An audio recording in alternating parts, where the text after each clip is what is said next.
दूसरे का गाना ओवरटेक आप क्यों कर रहे हैं? हम गाना हम लोग कौन धुन बजा रहे हैं? दूसरे ओवरटेक करने वाला काम छोड़िए। जबरदस्ती एंट्री नो नो नो नो। बाबा मेरी बात सुनिए, आपकी बात सुनिए। मैं मानती हूँ कि मैं गलत हूँ, मैं मानती हूँ। अच्छा तो ठीक बात, बाबा के गावे दो। किसी के गाने में घुसता नहीं है। धनंजय का भी गाना किसी का क्या छोटे बाबा को गाने दो। अगर हम आपका रिस्पेक्ट करें बाबा, आप भी हमारा रिस्पेक्ट करिए। नहीं, अगर यहाँ पे चल रहा है ना, अगर अंदरूनी चल रहा है ना बाबा, तो हमारे लिए बहुत तकलीफ की बात है। अरे गाने दो बाबा को, बाबा गाइए। किसी के गाना को सही बात। षड्यंत्र मत रचिए प्लीज, मैं माफी चाहूंगी आपसे। आप हमसे बड़े हैं बाबा, बड़ी इज्जत करते हैं। जीत का कई जले नहीं पहुंचा। हम इज्जत बहुत करते हैं। अरे श्रेष्ठ कलाकार हैं छोटे बाबा यार, ऐसे तुम लोग करोगे तो प्रोग्राम बंद हो जाएगा आने वाले समय में। ठेला पे लेके टमाटर बेचे के पड़ी किसी दोनों जानी के पड़ी। हेलो, क्या करना जरूरी? भोजपुरी का कोई कलाकार हो, गायक और गायिका, गार्जियन विवाद कर तो मंच पर छोटा छोटी कह के लड़ लो ठीक रहे। एक दिन लड़ ले बोलो जहां वायरल हो जाई बस काम नहीं मुझे दिन। एक मिनट, यो पगली काव्या बड़ी मानते हैं इसको। अभी कुछ दिन पहले वीडियो देखे प्रियंका का, तो प्रेम मोहब्बत से आप सब लोग भी छोटे बड़े का रिस्पेक्ट होना चाहिए बाबा, चाहे आप चाहे हम।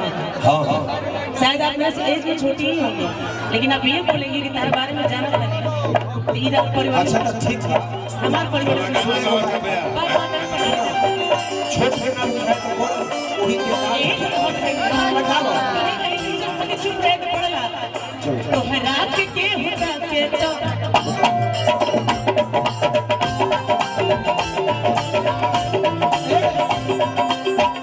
के नहीं के जानत तहरा बारे, के नहीं के जानत तहरा बारे।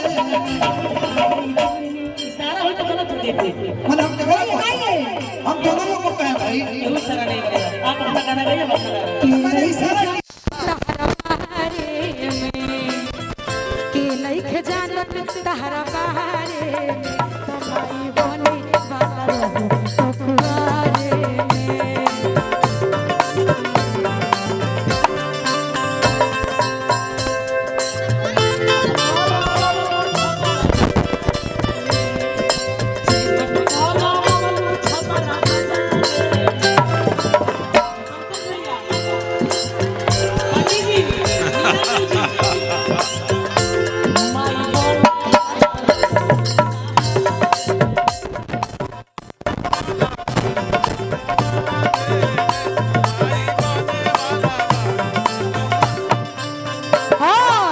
चेकअप करो बबलू बनारस बाजारे में। हेलो हेलो, चेकअप करो बबलू बनारस बाजारे में।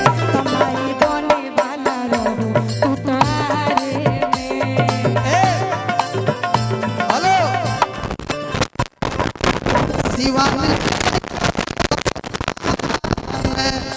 शिवानी के लइका सियल सहारा में कमाई बने वाला रहू तू कुआरे में।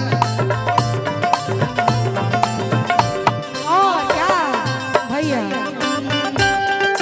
ओई बहे मुनवा के पापा अब की के गइल कहिया। ओई बहे मुनवा के पापा इन काला का काले ओई बा मुनवा के पापा इन काला का काले ओई बा मुनवा के पापा। बाहरा से आई तो लॉलीपॉप लेके आई बहो, बाहरा से आई लॉलीपॉप लेके आई बहो। हम हवा में दे हम चूसाई सुनाए धनी, हवा में दे हम चूसाई सुनाए। वैसे भी धनंजय जी के घर पे लॉलीपॉप बड़ा खाता है घर का परिवार। अरे यार लॉलीपॉप कितना अच्छा मिठाई है बताइए, बुरा मान रही है। नहीं लॉलीपॉप बहुत अच्छी चीज है, 2 रुपए की मिलती चूसले बड़े है। आप खाए हैं ना? मैं खाया हूँ। मैं भी खाई हूँ, तो क्या दिक्कत है? लेकिन तू खेले बड़ू हेलो बढ़ावा हमारे का है कम कर भैया, साउंड प्लीज बढ़ा कर करके, थोड़ा दिक्कत हो रहा है ना। हमारा मजरती मत काटा, बढ़ा के रखो।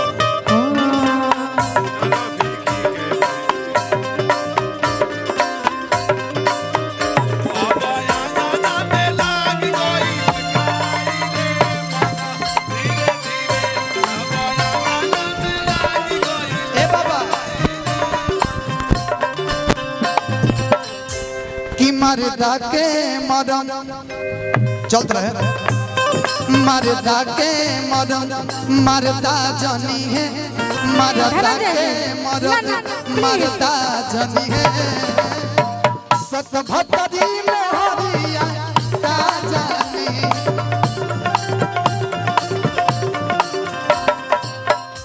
मरदा के मरम मरदा जनी है कौन मऊगा ही जड़वा का जानी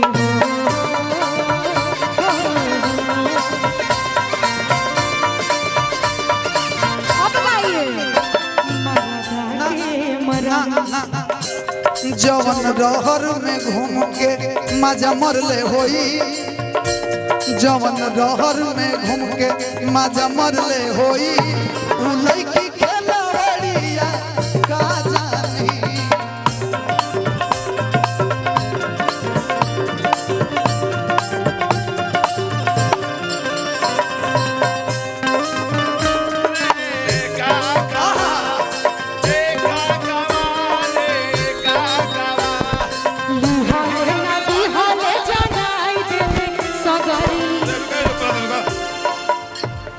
दूसरे का गाना ओवरटेक आप क्यों कर रहे हैं हम गाना हम लोग कौन धुन बजा रहे हैं दूसरे ओवरटेक करने वाला काम छोड़िए बाबा मेरी जबरदस्ती एंट्री नो बाबा नो नो नो बाबा मेरी बात सुनिए You are wrong, you are आपकी wrong. बात सुनिए मैं मानती हूँ कि मैं गलत हूँ मैं मानती हूँ अच्छा तो ठीक बात बाबा के गावे दो किसी के गाना को बजा रही हैं धनंजय के भी गाना किसी का क्या छोटे बाबा को गाने दो अगर हम आपका रिस्पेक्ट करें बाबा आप भी हमारा रिस्पेक्ट करिए नहीं अगर यहाँ पे चल रहा है ना अगर अंदरूनी चल रहा है ना बाबा तो हमारे लिए बहुत तकलीफ की बात है अरे गाने दो बाबा को बाबा गाइए किसी के गाना को सही बात षड्यंत्र मत रचिए प्लीज मैं माफी चाहूंगी आपसे आप हमसे बड़े हैं बाबा बड़ी इज्जत करते हैं चलो जीत का कहीं जाले नहीं पहुंचा हम इज्जत बहुत करते हैं रियल में पहुंचा अरे श्रेष्ठ कलाकार हैं छोटे बाबा यार ऐसे तुम लोग करोगे तो प्रोग्राम बंद हो जाएगा आने वाले समय में ठेला पे लेके टमाटर बेचे के पड़ी किसी कौनो जानी के पड़ी हेलो ओवरटेक क्या करना जरूरी भोजपुरी का कोई कलाकार हो गायक और गायिका गार्जियन मंच पे झगड़ा करिएगा पब्लिक प्रोग्राम कराओ बंद कर दी ठेला पे टमाटर बेचे के पड़ी हेलो बाबा दोनों लोग दोनों कलाकार बैठिए बी कीजिएगा एफ कर दीजिए सिंगल गाइए एफ कीजिए मैं सिंगल गाऊंगा बंद कीजिए बंद कीजिए आइए मसाला चाय मिल गई वालों चलिए बैठो बैठो मैं आपका पहले मेरा सुन लीजिए नॉर्मल हेलो आइए तो मोहिनी इधर आइए चलिए आइए आपको गीत में सफर कराता हूँ गीत में सफर करिए कि न बजिया पे क्या जाने ओ मुझे दिल की बीमारी है मुझे दिल की बीमारी है हाफ नोट पड़ेगा क्या हाफ नोट बढ़ा लेंगे भैया मुन्ना बरमन भैया बढ़ा लीजिए आप नोट हाँ अब ठीक है बाबा गुड कि न बजिया पे क्या जाने मुझे दिल की बीमारी है हाँ मुझे दिल की बीमारी है ओ मुझे दिल की बीमारी है ये सब देखला के बाद हमारा रीत के गाना जरूर याद हो जाता सखी जननी की सैया गवैया हवे फुहर पतर गीत गावेला सुना दो ये सुना दो छछने करे जा मोरा देखनिया जब से समय न चली न चावेला लेकिन के गाना के बाद